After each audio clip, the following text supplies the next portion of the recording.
Oh boy, are we learning the truth right now about what really happened in the Ruby Frankie momfluencer case. Ruby Frankie and Jodi Hildebrandt. I've got the videos to show you. It's shocking. It's disturbing. It's a lot of things. Um, but at least we'll get to the truth. We'll get to the truth here. So I'm going to break down what we see in these videos. I'm going to talk about what happened inside the courtroom and how all of that will play out and what it really means in this case, and try to get to some sense of whether or not justice is being served in this case in light of everything that we're learning now. Great to have everyone aboard on this Sunday night. We've got some videos to show you. Right now, you're just looking at that's Ruby Frankie. That's when she was first interviewed. And we'll get to that in a second. But for those of you not familiar with the case, wow. Okay. This is Ruby Frankie. She was what you call momfluencer, folks on YouTube who use the platform to talk about mom issues. Very common. Sometimes they involve their family. She involved her family a lot. The name of her YouTube channel was 8 Passengers, and it was about her husband, and the 6 kids and the life that they were living in Utah. And she started documenting everything. And it grew. I mean, the channel grew. You're talking about millions of subscribers, millions of views, and this stuff was all over the place. But the longer she was on, the more troubling some of the videos became, and members of the public were concerned because the videos were really featuring her children and what was happening to her children. So yeah, she's riding solo right now. Exactly. So she's in prison now, but at the time, she's this incredibly popular YouTuber, then very controversial YouTuber. But at the same token, everybody knew who she was. And she was putting videos on there, talked about the way that she was, a day in the life kind of videos, what they were doing as a family, and then little episodes of the kids. The more subscribers, the more money she's making, the better the production quality, but also the more extreme everything got. Right? So to me, that's the catch here. And that's the trap that people fall in. And I think you see it everywhere. You get that taste of fame. You get that taste of celebrity. And as someone, whether it's television or social media, it's sort of the same thing, right? Like all of a sudden you're doing your show and you start to get a little buzz, and you get that buzz, you get that high, right? I get it. I get it. This is what I do. I'm on television, on Court TV, have been for years. I was on HLN, Sirius XM radio. And now obviously also here on social media. So I get it. Like you put videos and it's like, you want to get the views, you want to get the clicks, you want to get the subscribers, right? Because it just, it kind of steamrolls on you a little bit. And you see what works and what doesn't work, which videos are successful. And my guess is what she saw was the more controversial her videos were, the more people watched for whatever reason. Not that they were necessarily looking for advice, but they were watching. And you get that high, right? And you also you can get paid. And you get the popularity, you get the celebrity, you get it all is coming at once. And I think what happened here is that she got the taste. She saw what sells or what gets the attention, and the behavior and the videos get more and more extreme. But there was more happening with her. It goes beyond what she was doing online. She wasn't just a momfluencer. It was also her belief set. Her belief set. And the introduction of this Jodi Hildebrandt woman into her life and her husband's life, and really the lives of their children. And Jodi Hildebrandt's got her own background. This woman was living large. She was making good money, and she would get referrals from the people I've spoken to, get referrals from the church and from others of people that were perhaps couples that were having some trouble, and she would counsel the couples. But it seems what she would often do is break them apart and go after the husbands and the men in the family and say they're all addicted to porn, and would destroy things. And there was a little bit of a pattern of this taking place, but she was incredibly successful. We're going to see the video, and I'm going to put up in just a second, the video of the raid of her house, right? So this whole thing starts because Ruby Frankie and her husband were doing this channel. I think her husband had another regular job. And then I guess there were some problems in the marriage. They went to Jodi Hildebrandt, and Jodi Hildebrandt convinced the husband that he was addicted to pornography and he needed to be separated from his wife and from his children. And then once that happens, the separation of Ruby and Kevin Frankie from each other, Ruby starts growing closer to Jodi Hildebrandt, who's living on her own in this beautiful, beautiful home. And so that's happening. And Ruby starts staying at her house, but then she brings her family, or what's left of the family, the youngest children, over to Jodi Hildebrandt's house. So now Kevin is out of the house, and Ruby seemingly leaves the house for some time. It's an extended period of time to move in with Jodi Hildebrandt. And together they're doing this Moms of Truth podcast thing. It's really bizarre because at that point, like the 8 Passengers YouTube channel was in shambles, falling apart, and I think it may have even been down by then. So now she's building this new thing, which is based upon whatever Jodi Hildebrandt's mantra is and what she does. And Ruby is a client, but she seems to be a friend, and they seem to be very close. But her children are there. And then one day, one of the children, a little boy, gets out of the house, Jodi Hildebrandt's house, and runs to the neighbors, ringing doorbells. Finally rings the doorbell of a man who answers, and he says he needs to talk to the police. This little boy who's like rail thin. So at that point, the police come in, and that's when this story really begins. So that's how we get to where we are right now. The little boy has gone to a neighbor. The neighbor has called 911, informed police. Police talk to the little boy. They find out what house he was living in, and then police show up to the house. So let me see. I think this is the video. Let me see. What is the name? All right. No, that's not it. All right, let me add this one. Yeah, this is police responding, and the video is a little silent in the beginning. So police have gotten word, number one, that this boy was duct taped and malnutritioned and apparently being tortured inside this house. And it's a beautiful neighborhood, beautiful part of the country. So now the police have no idea what they're about to come up with. Off to the left. And here they are responding. And again, look at this house. The house is beautiful. The house is absolutely beautiful. And they don't know what's in there. They just know that a child came out of that house and was obviously being tortured.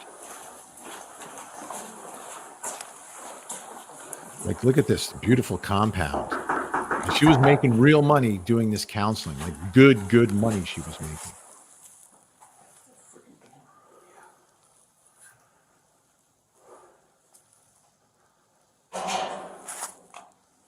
Yeah, we're going to show you an image of one of the children that's inside this home, but that's not in this video. Thank you, Marie. The little boy was extremely brave. Police officers, open up! All right, so police now are responding. Now, This is like an emergency. They call it emergent circumstance. Right there. So police feel that someone is in danger and they are responding. They have a good faith basis belief that there's a child or children inside here. I need you to step out. I have my turn. That's great. Step out of the house. No, I'm not going to step out of the Step out of the house. house. Step out of the house. Whoa, whoa, whoa, whoa, whoa. We're just gonna see if Whoa, anybody whoa, else. whoa. Is there anybody else home? Wait a minute, how do you come to my house? Right there. Look, they come on into my house. Just have a seat right there. Do you have a search warrant? Have a seat right there. Do you have a search Have warrant? a seat right there. She's shocked. Explain everything after. Have a seat right there. House of Cards is coming down right now. Control 12x11. Can you hold the air? We're searching. House the of Cards is I coming can tell down. you what's in the house. Okay. Just have a seat right there for me. Do you have a search warrant? We'll explain it after this. Don't need a search warrant. You can't just come into my house without a search warrant. We'll explain We have a everything good after this, faith ma'am. belief that there could be potentially children in danger here. You don't need a judge to sign a warrant. This is one of the exceptions. Okay. This is a warrantless search. That's one of the reasons why we're here.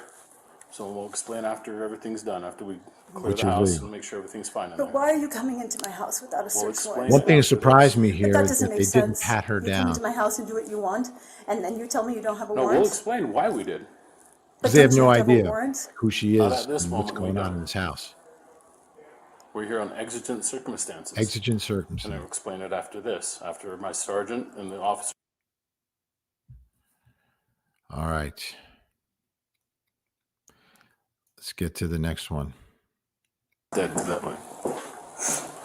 That was a little intimidating. Yeah. You could probably sit on the couch so you're not out here in the sun. Okay. This I feel like they don't know who this woman is, and they have not done just a safety pat down, not to put her under arrest at that moment, but just for safety purposes. You're executing a warrantless search of a home to a woman that you believe may be torturing children.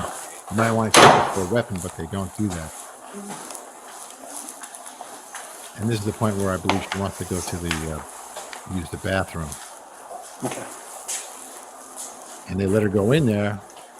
They must have cleared the room, but I'd be concerned about weapons. Even though, I mean, like we know, hindsight 2020, but these officers, they're just coming upon all this.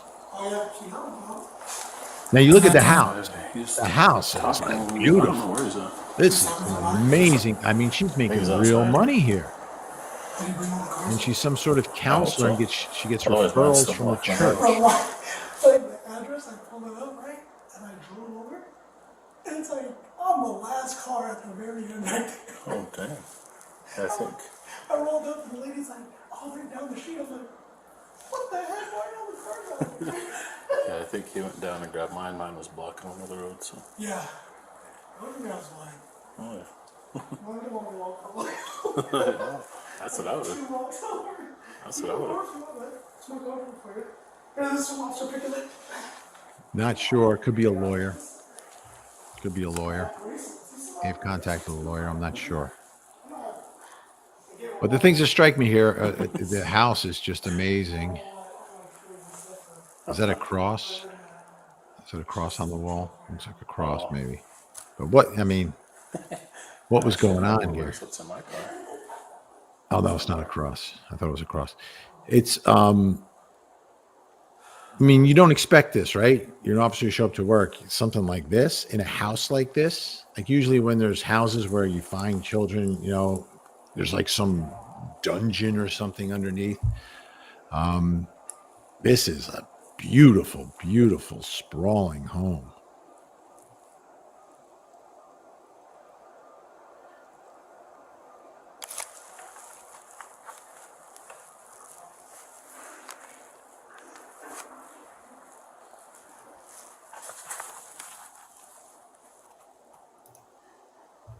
Yeah.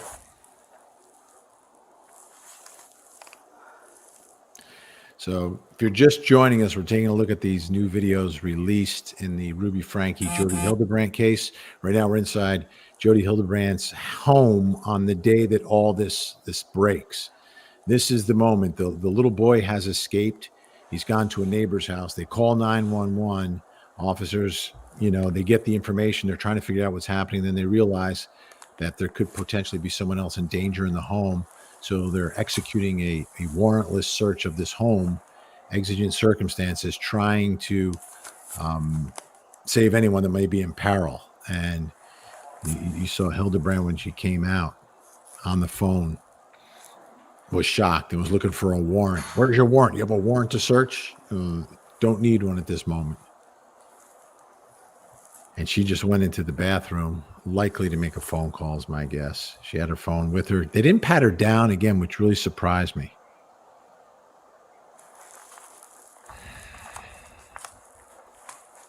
Interesting observation here from Jodi. Yeah, there's no warmth in that house, that's for sure. There's no love in that house. There's something pretty darn evil in there. Rosanna. Well, we're going to talk about that, Rosanna. I'm going to play the videos, and then I'm going to get into the legal analysis of what happened in their cases, why it happened, etc. Because we've got a bunch of videos we need to go through first. We're going to be on for a while tonight. We're over 2,000 people watching right now. Thank you very much on this Sunday night. And this just has to be deflating. I mean, at this moment, she realizes it's over, right? You know what you've been doing. You know what's been happening with these children. You see the way they are. It's over. Like look at this whole thing that you've set up here. Have a seat on the couch. You know? Beautiful furniture. I mean, who wouldn't like to live in a house like this? You might want to warm it up a little bit, right? Make it a little more like home. Maybe some nice photos or a little art. But like, look at this. I mean, this is like beautiful, beautiful stuff. And it's all blowing up at this moment.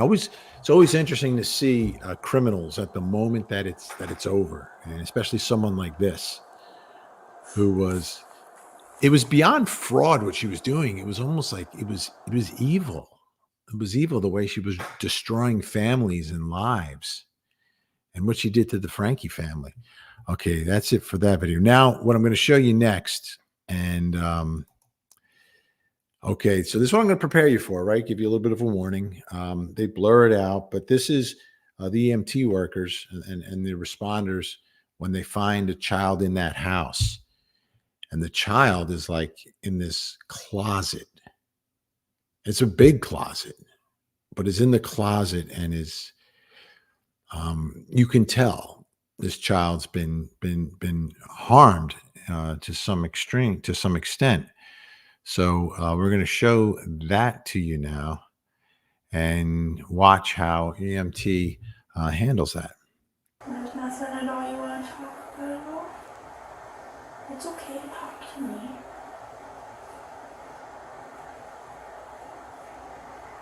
Are you scared?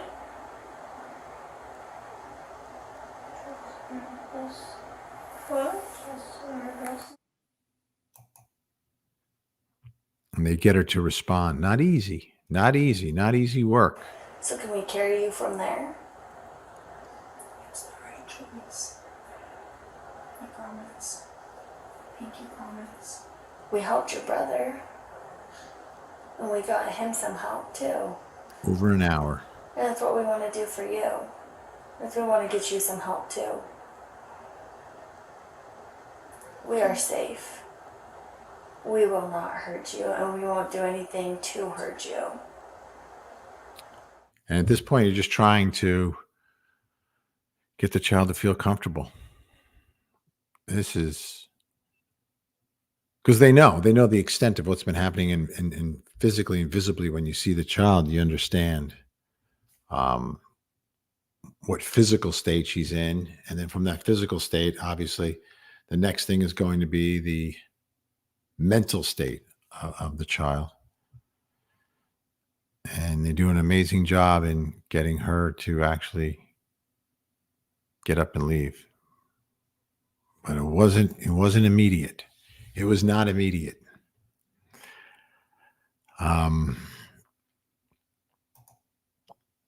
Sonia,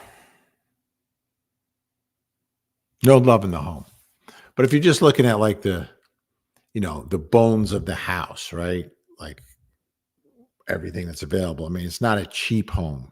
This isn't like we've done these stories before with it's usually abducted children, but also children tortured at home. Like, for instance, Shonda Vander Ark. I mean, it was horrific. Little clock. I mean, this is a big, nice home, but this was all the money that she was making, destroying families. Basically, is what she was doing. Yeah, yeah. There's a bit of that going on too, or a whole lot of that going on. Okay. Again, we'll get into the legal aspect of what's going to happen and how it all sort of transpired in just a moment. But let's start. Have you seen Ruby Frankie's interview? This one is like. Is this your water? I'm gonna. It's yours if you want it. We'll say that. How's that? We also have snacks if you need anything to eat. Yeah, give her snap. So I know I introduced myself to you earlier, but my name is Detective Bates, and this is Sergeant Tobler. We're just here to talk to you about kind of a few things involving your kids. So first, do you live down here, or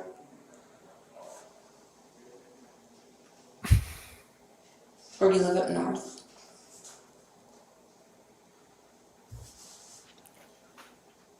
This is bizarre. Do you want to talk to me about where you live, or how many Now kids she starts you talking have? to her like the girl in the closet.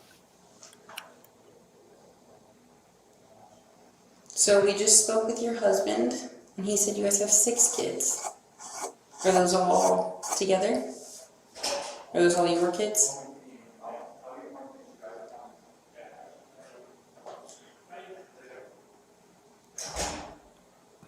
I can wait all day, so it's up to you if you want to talk to us about what's Weird. going on.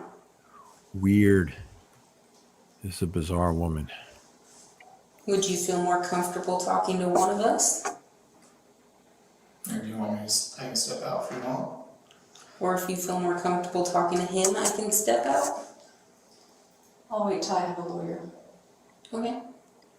So you don't want to talk to us at all?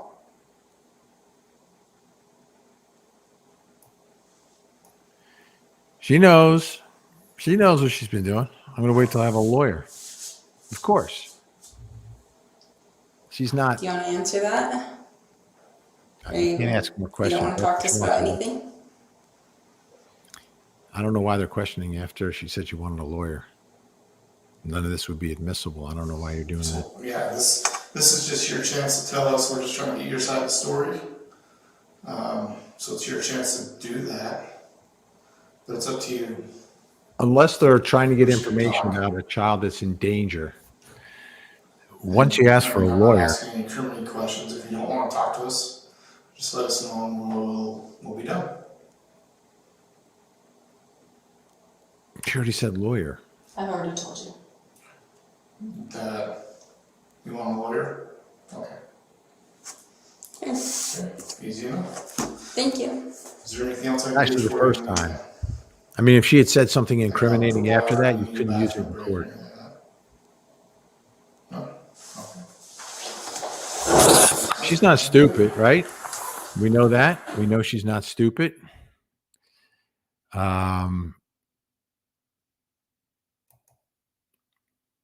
She knew what was going on. I mean, that was clear. Like, she knows what was happening in the house. She knows what she's been doing. She knows it's not right. She knows exactly why she's under arrest. And she knows not to talk. She wants a lawyer to protect her rights. Now, a mother who's been victimized by, Jodi Hildebrandt and, has been somehow manipulated or tortured or whatever. Now you've broken out. Now you've got police involved. Now's your moment to say, oh my goodness, thank goodness you found us. Oh, but that's not what she did. What she did was say, I'll wait for my lawyer. I'm not going to talk to you. 5-0. I'm not talking to you. I'll wait for my lawyer. Why am I waiting for my lawyer? Because I'm not concerned about my children. I'm only concerned about myself. That's what that is. It's exactly what it tells me. Wow. So that's one way to respond, right? Complete silence, lawyer. And then you can cop a little bit of an attitude. Now, Jodi Hildebrandt, you have to understand, right? She's used to getting her way. She's used to being in charge. She's like an alpha dog in the world. Somebody that's like that. But now she's in a position where she's been put under arrest and is now being questioned, where she's not in charge. She's not in charge of the room, and she's not in charge of determining her own future. It is now out of her hands. She no longer has any power. But I don't know if she realizes that yet at the time of her interview. The same house? Wow. You married? Single? No, who would marry that? Where'd you move from? Utah County. And how long were you up there for? I'm a little nervous. You're you know, to be honest with you, if I was sitting over there, I'd be a little nervous too. So don't worry about it. We're just here to talk, to get your side. And right now we're just asking you just typical questions, like how long you lived here, that kind of thing. I watched too many detective movies. How are you? Which one's your favorite? Me too. You can't, honestly, I sit there and I'm married and I sit there and watch those with my wife and I say, like, we don't, that's not how we do it. Hey, that's not right. So there's some good ones out there, don't get me wrong. But most of them are probably a little off base. We're not as mean. I won't get up and beat you up. We don't do that. Playing good cop right We just now. want to get to know you a little. So if you just kind of want to share a little about yourself and what brought you down here. And So I trust my attorney. He said, don't say anything. And I said, I have nothing to hide. And he's like, I know that, but just let me be there with you when you talk. So you guys seem nice people. yeah. I'm not trying to hide anything. I'm not trying to be difficult. This is really, if you knew all the pieces, I think you'd have a lot of empathy for Well, what's going on. That's really what we're looking for. And you're an adult. And the thing about our interview, if we ask you any questions that you don't want to answer, you can just tell us, I don't want to answer that question. But we do want to have a basis and an understanding of what's going on in that home, or what went on up north that brought them into your home. Mm-hmm. And so if you want to share any of that and you don't want to answer any other questions, that's okay. I'd like to just tell you, but I don't know who you are. I don't know if you're gonna flip my words. I don't know. And that's the good thing about cameras. Everything, it's pretty much double recorded, audio, video, and it's for the safety of for you and for us, because we don't want to flip your words. And this will all be pretty much right there to support you. So we're not going to use anything against you. My attorney would be so insistent then. He's an honest, good man. She keeps saying attorney. Trust him. Why would he say that to me then? I don't know. I don't know. Whatever she says is not going to be admissible in court. Well, I'm just saying he's It wouldn't be he's a good, admissible. honest man. Yeah, I don't And know. I'm an honest If person she as says well. incriminating So we things get along now, great. And he just said, Judge do not not say letting me. anything. Maybe just as an attorney, They always say that. they always want to be with their client. I'm not sure, but like I said, at any time, if you don't want to answer a question, you don't have to. So the ball's really You in really your can't court ask any on what questions you now do want to 'cause she answer and what talked you about her don't. lawyer twice So- already. Well, I think it looks bad that I don't want to answer anything, but it's not because I'm trying to be difficult. I'm really hanging on what he told me to do. Yeah, who's your attorney? Adam,